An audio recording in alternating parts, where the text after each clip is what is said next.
Like I said, we're embracing the pressure. We're excited, for the challenge ahead. You know, last year was disappointing, but we're not really a team that's really spent a lot of time dwelling on that experience. We feel like we've learned from that, and we're looking ahead. Where we're looking at this group in here and what we've been able to accomplish and how we were able to accomplish that in the regular season, and really taking that blueprint moving forward. I think we found a real sustainable way to win games, and that's really by eliminating chances. Having real tight structure. Solid defensively, and able to score at a pretty high rate as well. So. Yeah, like I said, we're really looking forward to the challenge, the pressure that comes with it. It's the best time of the year. What does home ice advantage mean in the playoffs? And you guys have it potentially through the whole playoffs now by virtue of being number one in the league. So how can you leverage home ice advantage to your advantage? Well, I think one, it limits travel to start a series. You're able to keep your routine. Obviously, the start times are kind of all over the place, but you control the matchups in game. If you don't have the momentum, you're able to have the crowd kind of bring you back into the game. So there's a lot of different factors. Playing at home, we've been a real good team at home, and we're looking for that to continue. Obviously the playoffs is a different animal. There's so much more importance on every little detail.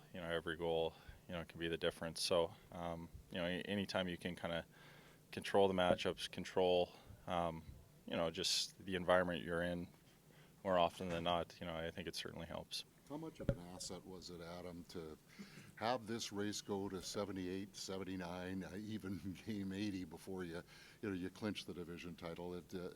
In other cases, you see where first place teams, it might have been a week, 2 weeks, 10 days, or whatever, that they had to finish off the season. Do you see that as being a plus going into game one? Well, I think Arnie's done a really good job of preaching, the style of play that's going to be necessary come playoff time, even from game one. But, we've played a lot of really good teams down the stretch, a lot of teams that were desperate fighting to get in, teams that we were,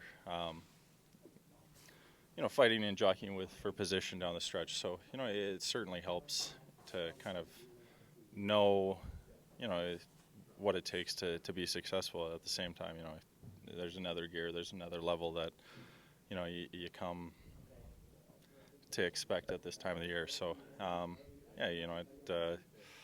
whether it was, game 50 or game 82, Arnie was kind of had the similar messaging, structure, stay above pucks, real solid defensively, and we'll get our chances offensively. And I think we've done a good job in the locker room of just looking at the game ahead of us and taking care of that one and then going on to the next one.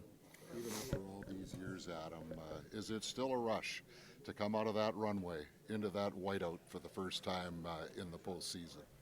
Yeah, there's nothing like the whiteout. It's incredible. It's what makes playoff hockey in Winnipeg so electric. We've got an incredible fan base, incredible community of supporters, and just seeing the outfits, seeing the passion and the excitement they have for us and the support they have for us, it's awesome. And it's always such an exciting time of the year when you can come out and you want to play well in front of them. They've supported us all year, and like I said earlier, we're really looking forward to the game on Saturday.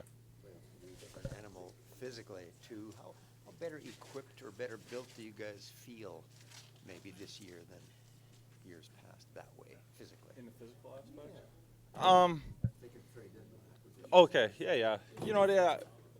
I think adding those two guys to the lineup, certainly add a real element of physicality.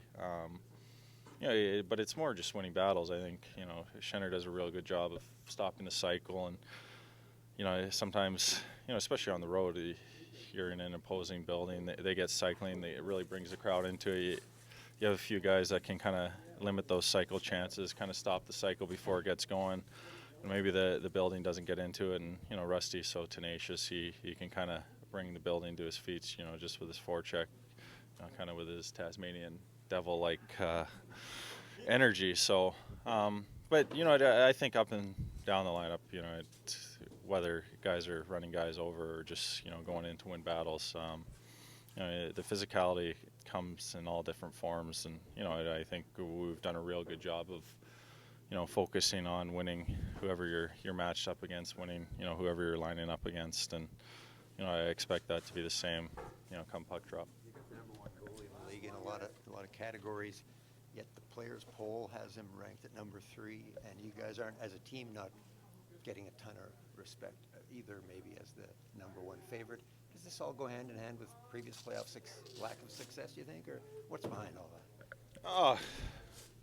I think the player poll, I think we do that one in October, November, so that one kind of, it is what it is. I think there's some recency bias. There's some you see guys that have won before. You kind of alters your perception of things. I think all the goalies named though are great goalies. Obviously, I voted for Helly. He's the guy I would take. But we're not too worried about kind of what everyone says about our team, whether it's good or bad. I think we have a belief in this room. We have a belief in this group, and we've gone out and done it. From game one, and obviously, the last couple of playoffs we haven't had success. So, we're looking to put that behind us, but we're really just focused on the Blues and playing well against a real hot team.